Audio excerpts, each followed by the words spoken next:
책으로 세상을 바라보고 책으로 삶을 살찌우는 시간 TV 책방 북소리 북마스터 김혜지입니다. 네, 안녕하세요. 북마스터 이창현입니다. 네, 안녕하세요. 책을 읽고 글을 쓰는 문학평론가 허입니다. 네, 이창현 북마스터 오늘 4월 3일이잖아요. 네. 무슨 달인지 아세요? 사실 4월 3일 그러면 봄이어서 너무 생동감 있고 찬란한데 네. 또 우리의 역사상으로 상당히 암울한 날이죠. 71년 전 우리 현대사의 가장 비극적인 한순간이 아니었나 싶은데요. 네. 제주 도민이라면 특히 많은 상체기를 갖고 있을 것 같아요.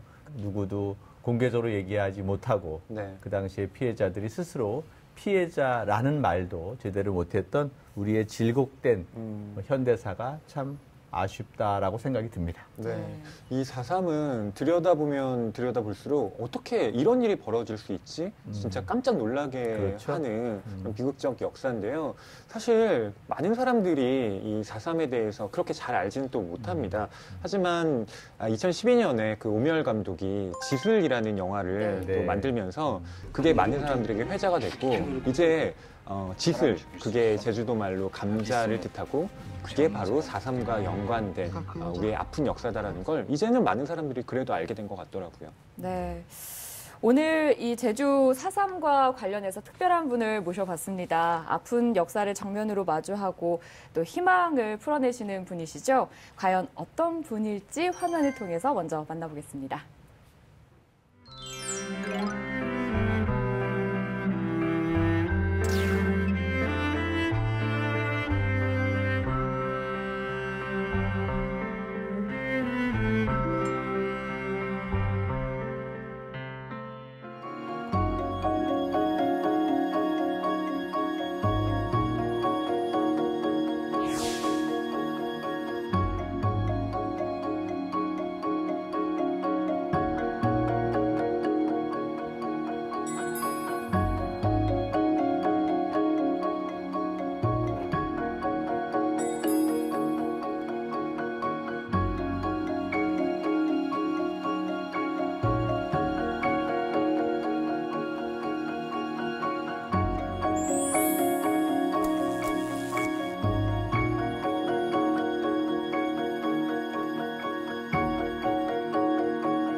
제주 4.3을 알리는 그림책 나무도장의 저자 권윤덕 선생님 자리 모셨습니다. 반갑습니다. 안녕하세요.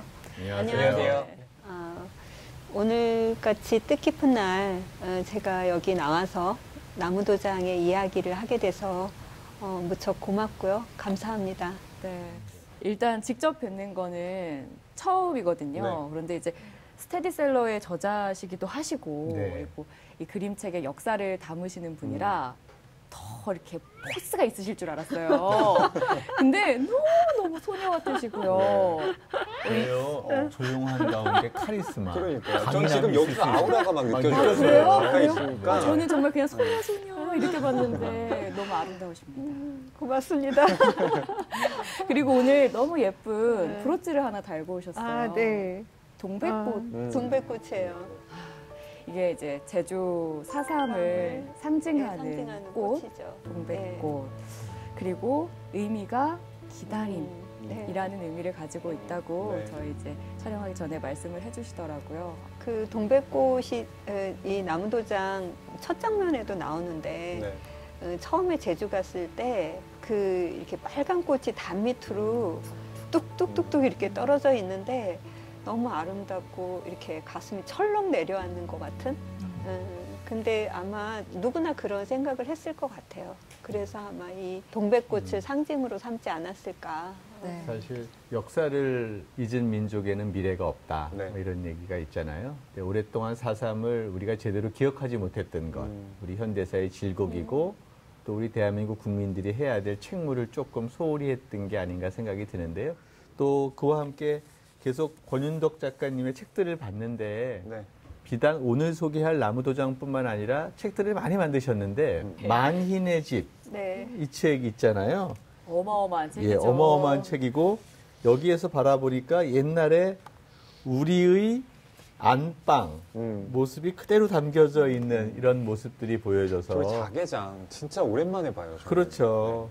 여기에 할머니쯤 되어 계시는 분들이 계신데 네. 우리 세대에게는 우리 권 네. 작가님이나 어머님들이 이런 모습으로 계셨던 게 아닌가 생각도 들어요. 이게 네. 66쇄가 팔렸다고 하죠. 네.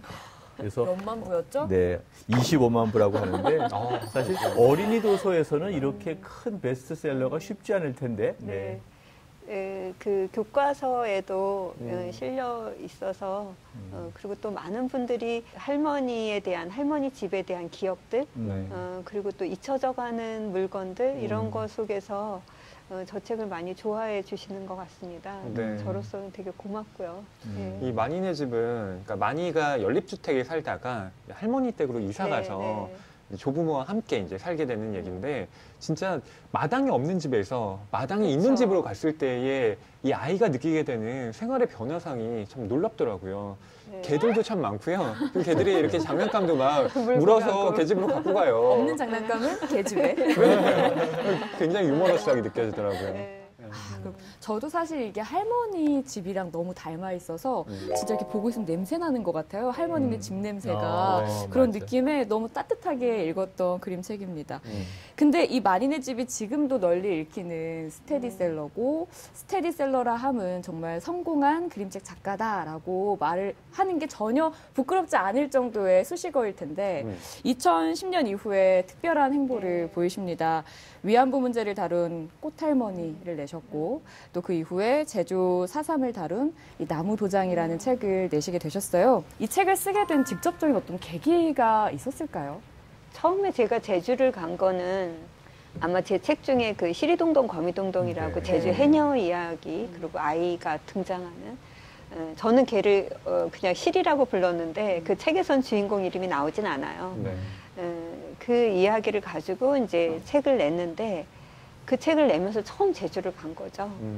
그러면서 이제 제주에 친구도 생기고 이제 왔다 갔다 이렇게 하면서 이제 4.3도 더 구체적으로 알게 되고 근데 어느 날 제가 이제 인사동에서 일본에서 오신 그 나카무라 오사무라고 하는 그림책을 연구하시는 분이 계세요.